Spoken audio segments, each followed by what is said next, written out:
Hello and welcome to Good Conversations.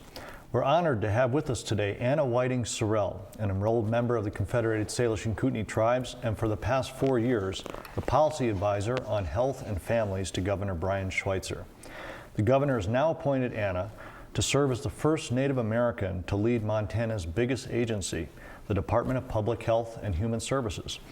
Prior to that, she served in a number of policy positions for the tribal government here in Pablo.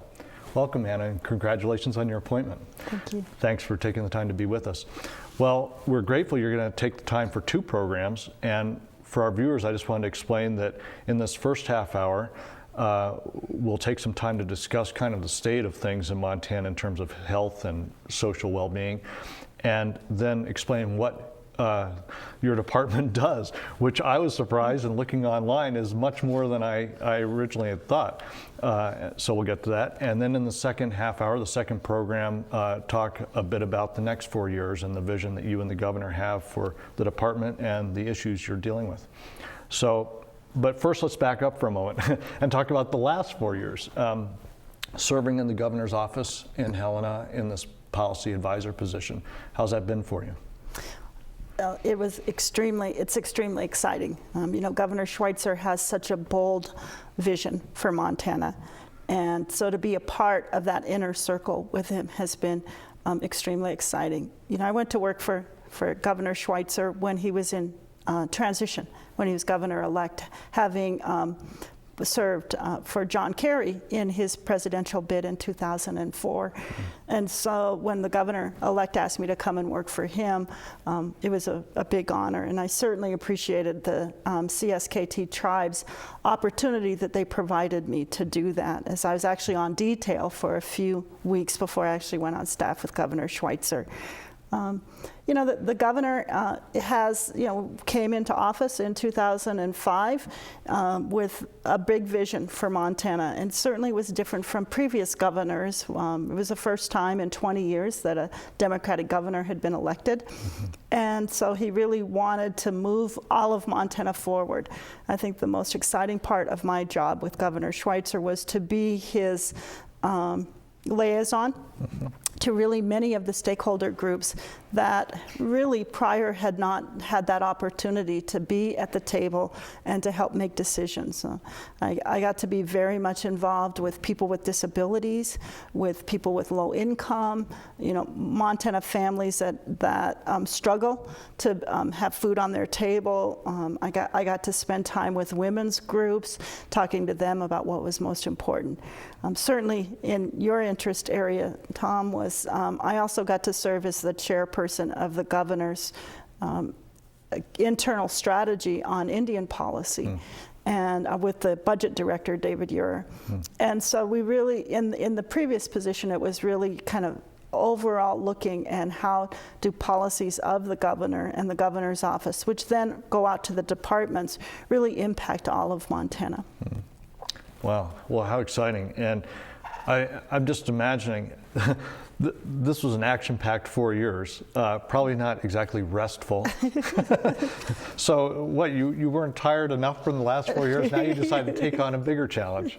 Well, you know, people say, how are you going to do this? And I actually look back and think that in a lot of ways this was an internship, or, you know, because I was very much involved with the Department of Public Health and Human Services and the Department of Corrections and Industry and Labor, looking at jobs and the governor's Indian policy.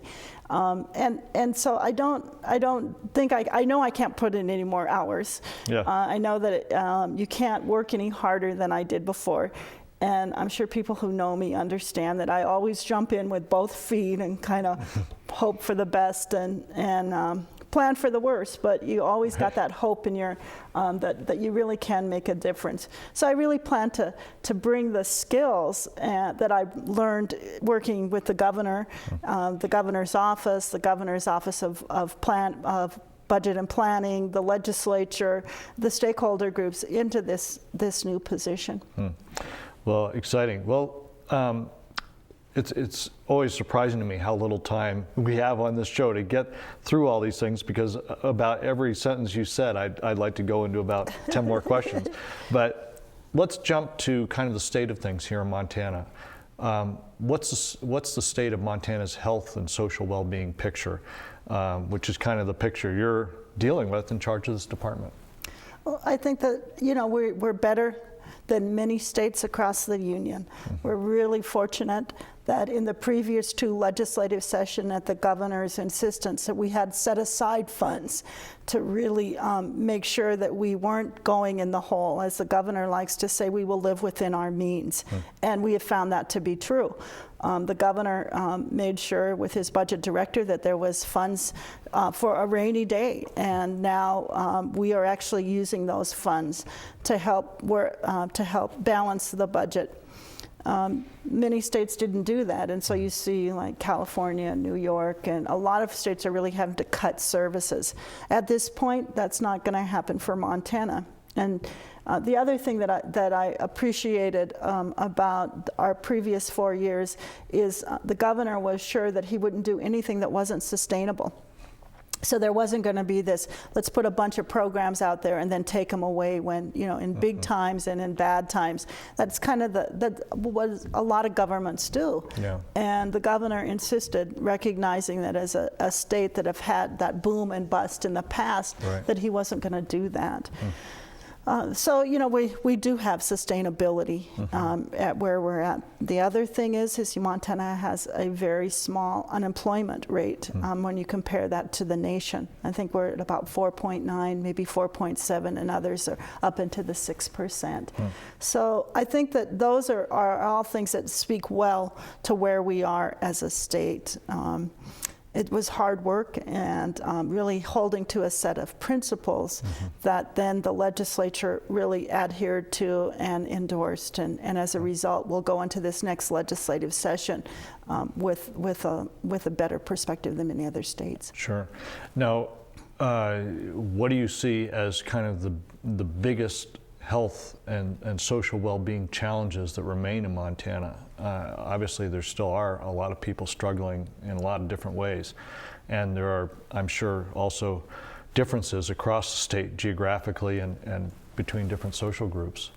Well, I think that, you know, certainly where I am right now, in the Department of Public Health and Human Services, we know that just a little less than 20% of Montanans are uninsured.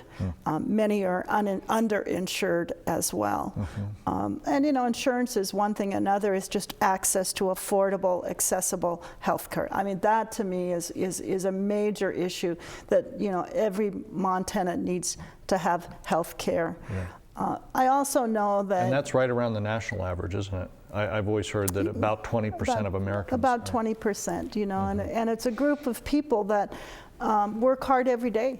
I mean, these are, you know, people whose income are just above poverty, and so, you know, they're not eligible for Medicare or the CHIP program, but they're, you know, many small businesses or other industries don't provide health care. And, you know, it's very expensive to purchase health insurance. And so those of us that have it are very fortunate, you know, to do that every day. I also, you know, we also are extremely worried about, you know, the impact when it hits of the failing economy across the country, and know that there are increased numbers of people applying for food stamps and our TANF, Temporary Assistance for a Needy Family, WIC, you know, and those are also programs that in the previous administration previous national administration have really taken the brunt of some cuts and not really keeping up with inflation and that. Yes, absolutely. Now, it's interesting to me, looking at the department that you're heading, I don't know if it's typical of other states, but it encompasses healthcare, kind of anti-poverty programs or programs to help out people who are having a hard time with food, with, you know, child services, all kinds of things. Is that typical of other states? Yeah, every state is very different. The way that I understand, of course, this is new to me as well, this department. In 1995, the legislature, I think under Governor Roscoe, really combined the health and social services program into a single department. And and it has been really trying to get its feet under it, you know, in the past 13 years. Yeah. It is extremely large. Yeah. But for That was me, under Roscoe. I believe it was in 1995. I've Huh. actually asked an attorney to research it, so I understand what the original intent of really combining those programs together. Yeah. Is it your sense it was a good idea to do that? Well, in my job with the tribe, we actually created the Department of Health and Human Services back in 2000, Right. and since that time we've then, you know, I know the tribe has gone in a different direction to separate out those social services programs, so there's a health department and a Department of Human Resource Development here for the tribe. Right. I think it was a good idea. I'm very excited and honored by the opportunity to take this on. The reason that I think it works is that someone who has a vision for those programs to work together. And if you look at healthcare right now and the healthcare that is provided by the state, it is really for people who struggle financially. Yes. It's CHIP and it's Medicaid. It's Big Sky RX and helping seniors purchase drugs. And so if you can get people to sit at the table and talk to each other at the highest level of government, you have the opportunity to transcend the siloed approach that often plagues all governments. Siloed approach. I hadn't heard that before. That's good. Yeah. Well, you know that, metaphor. and I got to really do that in the governor's office. You know, what I found when I worked for Governor Schweitzer is the most important thing I could do is bring people together and sit down and talk and really make the best decisions for the state. One of the things that Governor Schweitzer is adamant about is that those decision makers will be reflective of Montana. So when people are sitting at the table, he wanted it to be old and young. He wanted it to be Eastern Montana just as much as it was Western Montana. Of course, diversity with people with disabilities and gender. And you know, the governor has done more than any other governor in the state to bring Native Americans to the table. Yeah. When you talked earlier about, you know, it's different in different communities. For Native people all across this state, that's where the pockets of poverty are. And we know that when you're a family, whether it's your health care that you need to have assistance with, or it's making sure you have food on the table, you don't want to have to go from one department to another department to fill out multiple applications and to get that service. Hopefully we'll be able to move in those directions in the next 4 years under Governor Schweitzer. Yeah. When we come back, let's take a look at the scope of this department and the various divisions. I'm surprised actually that under Roscoe they were combined, because it did strike me as a progressive thing to do, to bring together the things that are addressing inequity and the things that are addressing healthcare problems. But let's come back and talk about that. To our viewers, we'll be right back. There is a dangerous storm we must watch for. The storm is stroke. If you notice or experience these sudden warning signs, call 911 immediately. Numbness or weakness of the face, arm, or leg, especially on one side of the body. Loss of vision, speech, or understanding. Trouble walking or dizziness. Sudden severe headache or confusion. Preserve our nation. Know the signs and watch for the storm. You could save a life. And welcome back. We're continuing our conversation with Anna Whiting Sorrell, the incoming director, acting director actually, of the Department of Public Health and Human Services, the first Native person in the state of Montana to hold this position as the head of Montana's biggest agency. And biggest agency, I looked online, 3,000 employees, 2,500 contracts, 150 major programs, and a biennial budget of $2 billion. It's big, isn't it? Well, it's really different from my last position with Governor Schweitzer as his advisor, where I had no staff and no money. So we kind of went from one extreme to the other. Right. So before the break, I was asking you about this combining of the way it was combined under, as you mentioned, under Roscoe, to combine health programs with anti-poverty programs or programs to help out the needy. And can you describe some of the different divisions, some of the different programs that Health and Human Services does? I saw in line 11 divisions. I mean, 3 of those were kind of internal things, business and quality assurance and stuff like that, but fully 8 of them were really big social programs. It has a very large scope and provides, really the basis of the socioeconomic services across the state. One division oversees all of the Medicaid programs, or, well, I'm kind of speaking a little bit sooner here. We're really looking at grouping some of them together. Those Medicaid services are those services for seniors and anyone who's in long-term care, looking at addictive and mental disorders. So all of our services for mental health and substance abuse.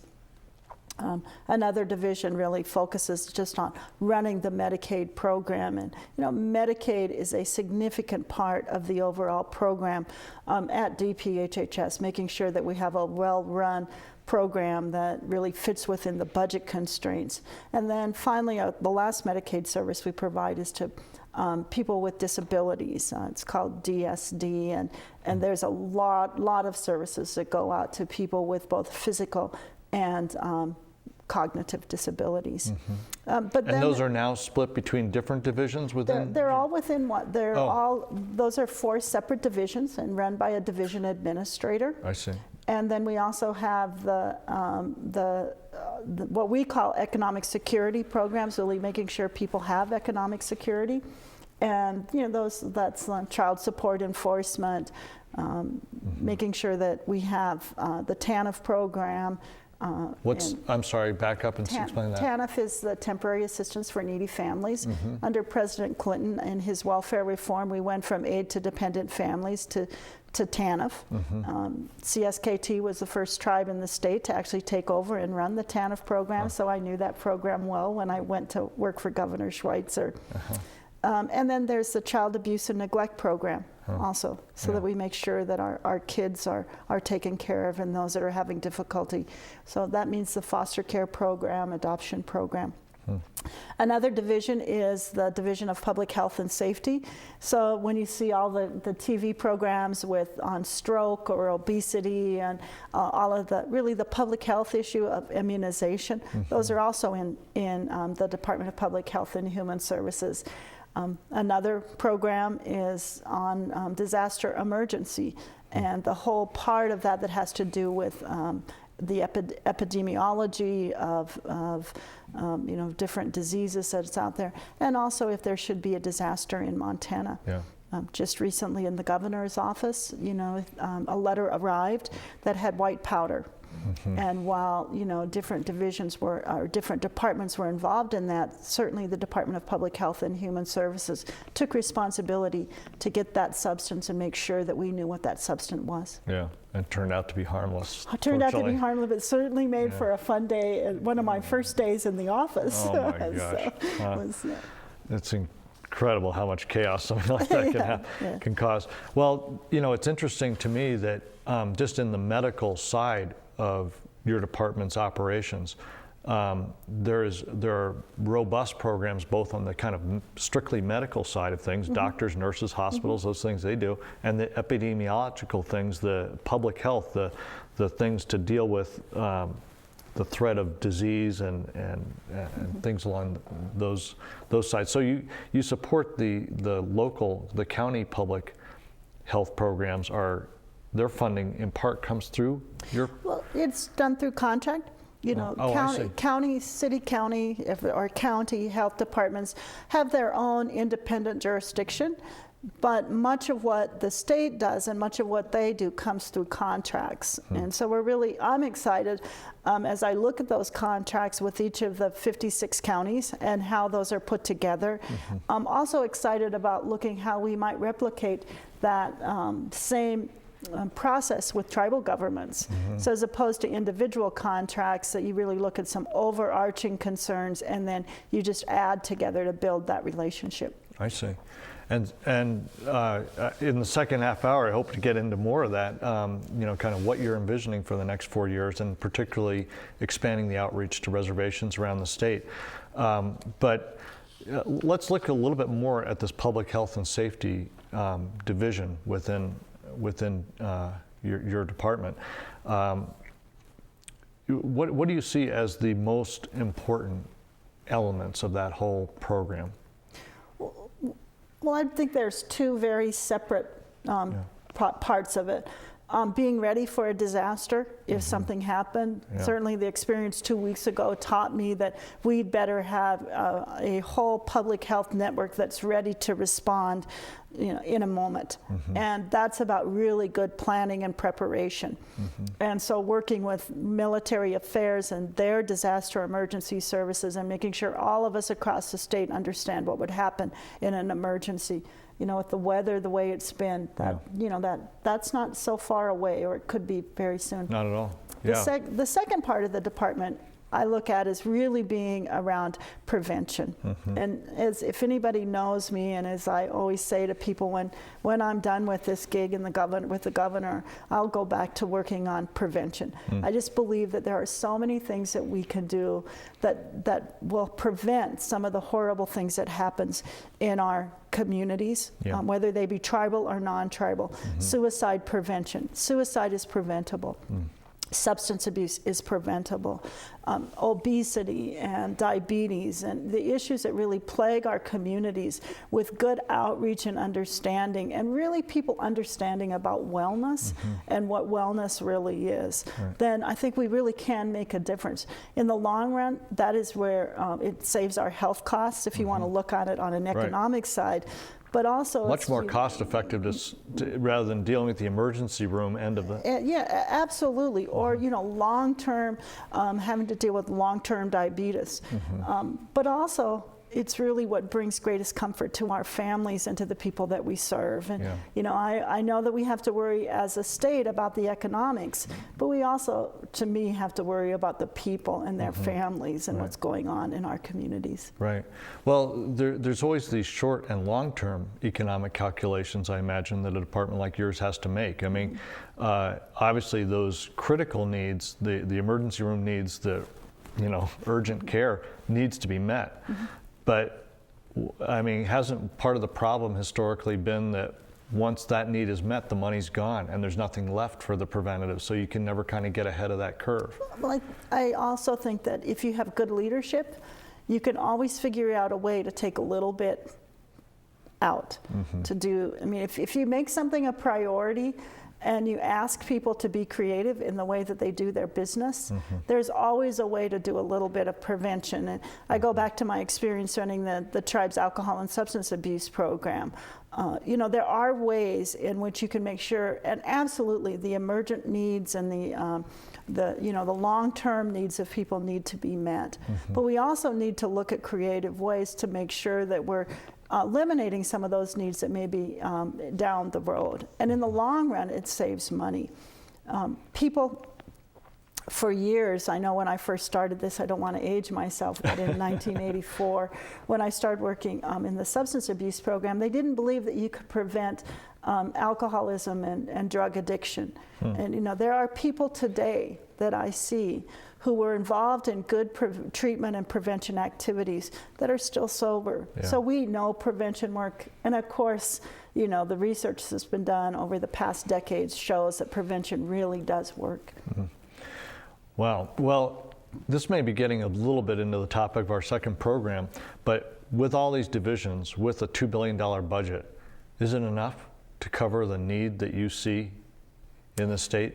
If Montana hit the government equivalent of the Powerball and you had all the money you needed, would $2 billion, would you say, no, we don't need any more, that's fine? You can always use more money and more staff to do the job that needs to be done. In Montana, we have to balance against many other resources, whether that's access to public lands or making sure that we have good jobs for people out there, recruiting good jobs. There's a lot of needs. We need a good infrastructure, and there's nothing more important than good schools for our kids and making sure that everybody has access to a college education. could I say we couldn't use more money? Absolutely. I mean, I could look around and see programs that I'd like to really enhance the whole prevention side of issues, and I'd like to make sure that all, Montanans have health care. But you do within a budget, and you make the best use as good stewards of the taxpayers' money. Yeah. Which of the divisions in your program has the biggest slice of your overall budget? Certainly those Medicaid programs that I talked about, they have the biggest slice of the pie. And that's like, how much percent of that is state and how much federal? Right now we have it's called FMAP, and I can't tell you what FMAP stands for. But the federal government has a calculation that's made. So our FMAP calculation is 68 cents comes from the federal government, and 32 is met. So 32 cents by the state's general fund. And so for every dollar there is, we pay 32 cents, and the Fed's 68. And even that 32 cents ends up being the biggest chunk of your budget. Yes. Huh. Explain to our viewers a little bit about this division, Health and Community Services. What does it encompass? Health and Community Services is really the Human and Community Services. Yeah. It's really the what we're going to be looking at more in terms of economic security. I see. So it has the child support, the welfare, the welfare programs, and I hate calling them that, but really making sure that people have some basic funding, that program, and the child protection programs and foster care programs. I see. That's all encompassed under that division. It's all in that division. I see. Well, that's 3 divisions right now. Okay. There's also the child and family protection. You're kind of getting me. Sorry, I don't mean a pop quiz here. Believe me, if I didn't have all these different divisions typed out in front of me here, I'd be completely lost. And child support enforcement, explain that in a nutshell. To keep the money that we get for TANF, we need to also make sure that we are collecting on child support. So if there's a parent, a non-custodial parent, it's to make sure that they're paying what they're required to do by the courts. The really exciting part about the child support enforcement program is they also oftentimes are required to provide health insurance. And so many of our children in Montana get their health insurance as a result of child support enforcement. And has that been affected by the expansion of S-CHIP over the children's? Is that tied in, or is that completely separate? It's completely federal. It's completely separate, and see. certainly on our next segment we want to talk about S-CHIP. Excellent. Okay. Well, thanks for giving us this overview in this half hour. It's certainly an ambitious thing for you to take on, and I know folks here in your home community are going to be thrilled to see you taking the helm of this enormous agency. Anything else you'd like to add for people here on the Flathead Reservation about your vision for taking this on before we kind of articulate that more in the next program? I just think that the governor was very smart in terms of saying that people impacted by decisions need to be at the table. And for the first time, I think there's great tribal people all through the administration to really help make decisions, that you do it with the skill that you bring to the table, but also just who you are and who you represent. Well, that's great, and a great concluding comment. Thank you so much for taking this time with us. To our viewers, please join us next week when Anna continues talking about her upcoming leadership of this big agency in Montana and her and the governor's vision for the next 4 years. Thanks for taking the time to be with us. We'll see you next time.